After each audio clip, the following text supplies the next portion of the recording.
Hello and welcome to another devlog. In this devlog video I'm going to be talking to you about my newest model, which is the battle hammer that I've been creating. As you can see on the screen at the moment, I have the idea sort of generation. Like, this is what I looked at, and this is what I based my battle hammer around. So it's a pretty simple design, you know, pretty nice and straight, sort of like shaft of it. Nice bit of artistic sort of curvature on the end. Nice little sort of not really too sure what it's called, but it's just a nice bit of art that you can add onto it and really just roll with it however you want. And obviously the nice big blunt hammer end. Along with these, I've also created another mood board. So right here, this is my color palette that I use with all the color codes, all the pictures that I sort of looked through, and this is where a majority of my ideas came from. A little bit of annotation, and then I also have another one over here which shows the double blade that I made, and a couple other designs which I'm pretty proud of. Another color palette. This one is for the blade, the other one is for the wood. So that's sort of like how it rolls. And I sort of like I talk here briefly about what sort of like the annotation side of things are, so I'll leave those in my development log, and you can check this out later. But we're going to go in and move into the UV Photoshop. So this was the UV for the actual hammer itself. These two big sort of rectangular shapes were the actual like sort of shaft of it, so that was the wooden textury feel. A couple of here are sort of like the joints, the edge bits, sort of like to give a bit of a grip. Then we obviously got the heads over here and the arches and the blades, and all together you can sort of see how it comes together really nicely. I'll hop in to Maya real quickly, and this is what it actually came out looking like. In all fairness, one of my better models that I've made this year. Obviously the colors and everything like that is to do with the fact that I color ID'd it so I can get the textures a little bit more crisp and clear. It's all one mesh, all being put together. Didn't really come across any problems. Like, the UV in general was very clean and cut. I'll actually get the editor up right now. So as you can see, the UV was pretty simple. The actual spacing about the UVs, which is something that I wanted to work upon, actually did very well. So that was something I was pretty happy with doing. But as you can see, all the squares are actually lined up and evenly spaced out quite well, which meant I didn't get any distorted or stretched textures, which was something that I was really trying to work upon when creating this, because that was one thing I struggled with, was getting the UVs not stretched so the textures were more realistic, and I actually managed to do it pretty well. I had a couple of problems with these sort of triangular shapes coming out again. Managed to clean majority of those up, no n-gons whatsoever in the entire model, which is obviously a bonus. Nice little RTP, so it wasn't too hard to make.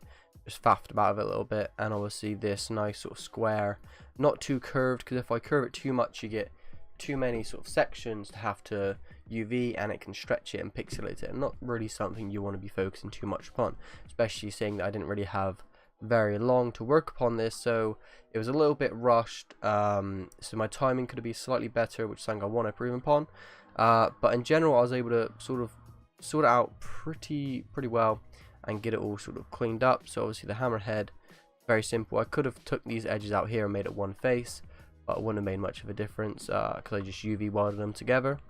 So we're going to hop into the engine, and you can see right here it's actually turned out pretty nice, very realistic. The actual, I'll go through the textures real quick and sort of show you one by one. So we go over to the handle. This was the normal map for the handle. As you can see, the wooden grain and the wooden sort of like effect that it's got on it, and that's pretty clear to see. I'll show you the quick material. So it's just a simple like sort of wood brush with brownie sort of backgroundy color, but you can really see the sort of like the indents along the up and down here. You can, it looks like it's been baked upon. It looks really nice and really realistic. The rings, just basically just a nice gold texture over it with some little like divots in them, just to sort of like show that they've been chipped away. At the bottom, gold once again. Now the head is where we came across a few of our problems, actually. A few of only a couple of problems that we had with this entire project. was with this head. Now, the head, when I originally normal mapped it, was a bit too strong, which meant that it had like a really bad tinfoily sort of look, so it was really dented, really scratched up, and just didn't whatsoever work. So that was something that I didn't really want to do. So the normal map here for the head, as you can see, is very scratched, very nice and very detailed, which is obviously what we want.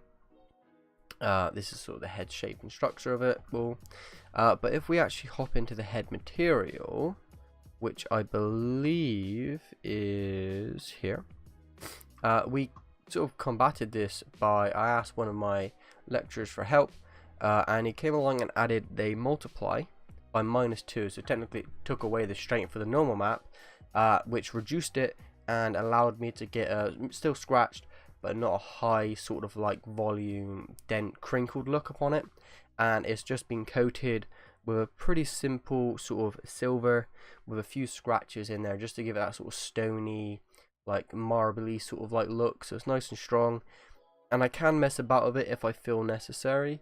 So sort of like if I want to, I can add more gloss, add a sort of like more rough feel to it, but I'm pretty happy with how it turned out.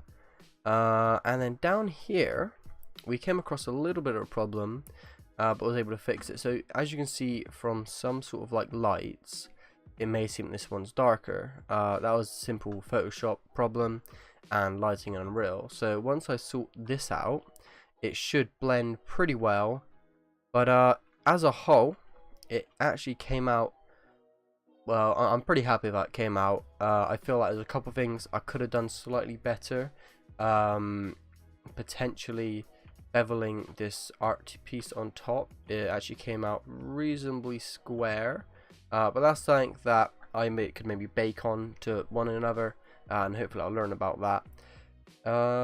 Devlogs and my timing, everything needs to be sort of sorted out, and realistically that's it. My modeling is all done, so all I have to do now is record all the videos for the devlogs and render them through, put them on YouTube. I have to allow for that time. Hopefully it'll all be done by the Monday, which will be the 21st of the 5th. Hopefully that will be uploaded onto YouTube. I've got to do about 5 more videos after this one. Once they're uploaded, that'll be it for all my devlogs, and then I've got to go through a bunch more research, and sort of just polish off everything, try and go for that merit distinction sort of level, see what I can get. I know in the next devlog I'm probably going to be talking about this sort of like double-handed blade, but that's for next video. So I want to say thank you very much for watching, and I'll see you next time.